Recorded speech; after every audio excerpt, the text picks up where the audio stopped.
Sweet. All right, hey Internet, this is the Levine family in Hawaii. We're going to do a reading of my book. I would like to embarrass myself further by putting it on the Internet. This is my book, Oh, the Flesh You Will Eat, and let's do it. It was written by Dr. Vireuss, and there's 3 stories, Oh, the Flesh You Will Eat, Green Eczema, and If I Ran the Quarantine. The intro, Green Eczema.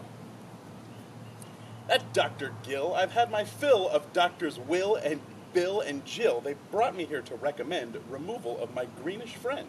This spot's what I've got, and he's all that I've got. If I change, then I would be someone I'm not. It's my sister laughing. Thank you, Nancy. You've got a spot that's quite routine. They're often red or emerald green. I beg you, sir, you've got to stay. We treat it 50 different ways.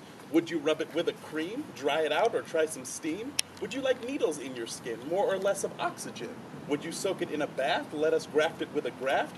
Would you like skin sewed back on to places it did not come from? These procedures may leave you a little embarrassed, but if left untreated, you'll certainly perish.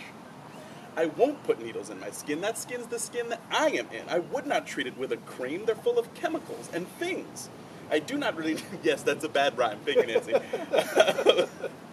I do not need a flood or drought. I'm breathing fine with ins and outs. My buddy will stay in his place right here, adjacent to my face. This spot and I were meant to be, I know, because it occurred to me. Would you rather take some pills? Can you not afford the bills? Are you afraid of side effects or failing all these so-called tests? We can't do much to change your fate. Go back in time and vaccinate? Your attitude is rather odd. You don't want us to scan and prod? My second opinion's the same as the first. Ignore us much more and you'll only get worse. I can afford the pills, thank you, but I don't want them, so go screw. I'm not afraid of side effects. I'll take a pass on all your tests. Vaccines will no doubt make it worse. Let me bleed now. Please disperse. These spots that I've got there, all that I've got. If I change, then I would be someone I'm not. Would you like to face yourself with psychoanalytic help? Would you genuflect to pray? Can we try a nasal spray? Or massage those toxins out? Primal screaming, modern shouts, endocardirectomy, shocks with electricity? What you've got's a breeze to treat. We could do it in your sleep. No to bandage, no to cast, no resorts from first to last, no to ice packs, no to hot, medical nor neti pot, no to yes and no to maybe, no to stem cells, they're for babies. No scan or scams or screens or schemes, it's easier to just stay green. These spots that I've got, they are all that I've got. I won't let you change me to someone I'm not.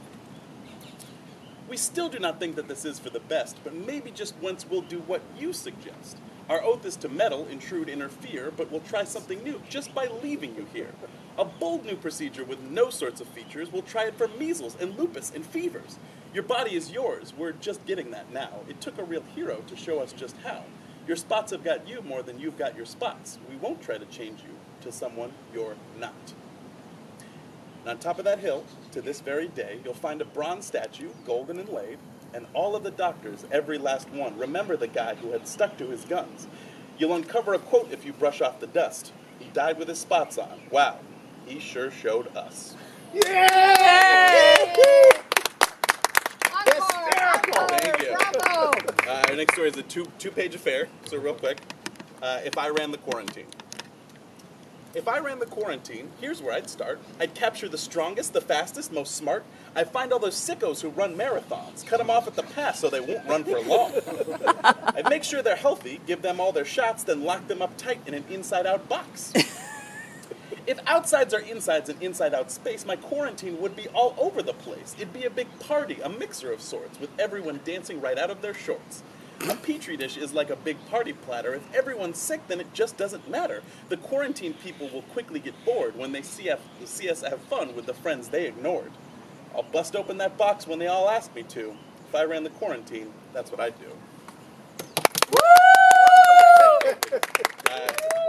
Now the title story is Oh, the Flesh You Will Eat.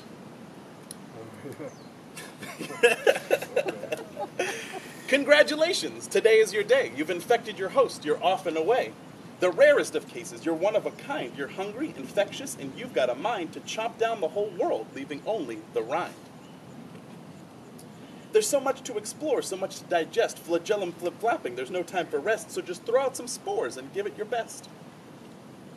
I'm sorry to say that some won't understand. They'll stop you from spreading your dreams and your plans. They'll send antibodies to anti your day, so be anti-anti, which means you're okay. You'll say goodbye to friends, such a hard thing to do, but you might still grow fonder of them once removed. And there may be a chance, though the chances are slim, you just won't feel at home in the skin you are in. It feels awful sad to go off on your own, but leaving's the first step into your new home. When you're at your loneliest, that's when you'll find you can clone your best friend, which was you the whole time. You'll take over a hospital, street, then a city, infect the best counties, then states, then all 50. You'll spread across countries at rates exponential. The world is now yours, but why limit potential?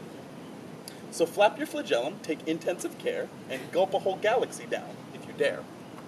Woo!